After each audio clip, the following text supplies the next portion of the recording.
पटेल जी। धन्यवाद सभापति महोदय। आज सप्लीमेंट्री डिमांड्स फॉर ग्रांट्स के समर्थन में मैं खड़ा हुआ हूं। मैं धन्यवाद देता हूं आदरणीय प्रधानमंत्री जी और वित्त मंत्री जी को कि आपने जिस हिसाब से इस देश को संभाला, कोरोना महामारी जो हमारे देश में आई और उसके बाद में अर्थव्यवस्था को वापस पटरी पे लाने के लिए जो आपने दिशा निर्देश और जो कार्य किए, उससे व्यापारी, आमजन, किसान सबको लाभ मिला। अध्यक्ष जी, मैं खुद एक किसान परिवार से हूं और व्यापार से भी संबंध रखता हूं। जिस हिसाब से किसान को प्रधानमंत्री सम्मान निधि के तहत 6,000 रुपये मिलना या मेरे क्षेत्र में प्रधानमंत्री फसल बीमा के माध्यम से लाखों रुपए का जो उनका नुकसान हुआ, उस नुकसान के भरपाई के लिए एक अच्छी योजना सफल साबित हुई। अध्यक्ष जी, कई बार मेरे वहाँ पे टिड्डियों ने हमला किया, तभी भी हमने देखा कि ये किसान बर्बाद हो जाएगा। उस किसान ने जो प्रधानमंत्री फसल बीमा करवाया, उससे उसको लाभ मिला। 6-6 हज़ार रुपये की जो किस्त है, वो किस्त सब किसानों के खाते में पहुंची। खाद बीज को अगर हम देखने जाएं, नीम कोटेड यूरिया के माध्यम से हमारे वहाँ किसान को ब्लैक मार्केटिंग नहीं करना पड़े, क्योंकि मेरा पूरा क्षेत्र जो है वो कृषि क्षेत्र है और उस कृषि क्षेत्र में पहले ब्लैक मार्केटिंग बहुत होती थी, लेकिन उस ब्लैक मार्केटिंग को रोकने का कार्य हुआ। डेयरी के माध्यम से जो डेयरी का उद्योग को बढ़ावा दिया और उस उद्योग के माध्यम से मेरे वहाँ एक श्वेत क्रांति आई, जिससे हमारे वहाँ क्षेत्र की महिलाओं ने अपना जो रोजगार, अपना घर जो चलाना था, उस घर को चलाने में वो सफल हुई। और डेयरी के मैं कर्मचारियों को भी धन्यवाद दूंगा कि इस कोरोना महामारी में उस डेयरी को सफलता से उन्होंने आगे बढ़ाया और डेयरी चलती रही, जिससे उनका रोजगार हुआ और रोजगार के माध्यम से उनके घर में पैसे की आवक शुरू हुई।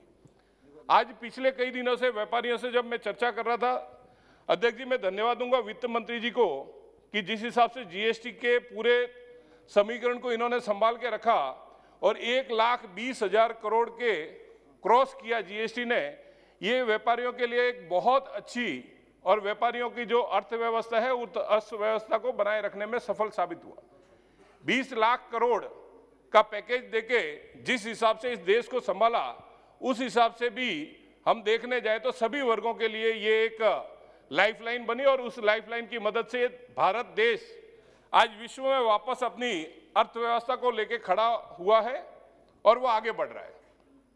अध्यक्ष जी, आपने देखा होगा फाइनेंस को व्यवस्थित करने के लिए, फाइनेंस के माध्यम से सभी व्यवस्था संभालने के लिए, एक एक विभाग को संभालने के लिए जो कार्य किया, वो कार्य बहुत सराहनीय है। लेकिन कुछ विषय जरूर मैं मेरे क्षेत्र का और राजस्थान के भी रखना चाहूंगा।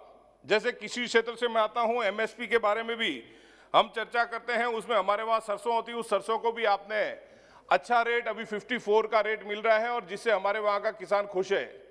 हम यही चाहते हैं, हमारे वहां जीरे की भी फसल होती है, उस जीरे पे भी एमएसपी का रेट नक्की हो, ताकि जिससे हमारे वहां का जीरा जो है वो उत्तम क्वालिटी का जीरा बिके, इसबगोल भी बिके और उसका भी लाभ किसानों को मिले।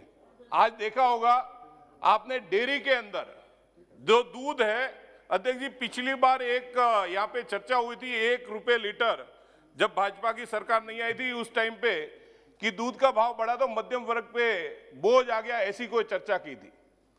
आप सबको ज्ञात है कि जो किसान है वो 1-2 गाय, 1-2 भैंस रख के कृषि आधारित जिस हिसाब से वो फसल करता है, उसी हिसाब से ये पशुपालन भी कृषि के आधारित है।